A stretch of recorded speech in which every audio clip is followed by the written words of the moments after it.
You're watching How Leap. Let's see how to turn off your YouTube watch history to stop recommendations based on what you view. Open the YouTube app or website and ensure you are signed in.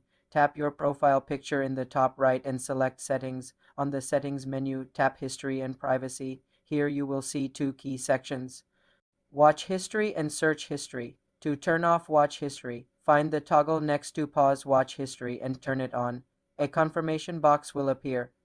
Tap Pause. This stops YouTube from saving the videos you watch to your history and stops it from using that data to recommend videos.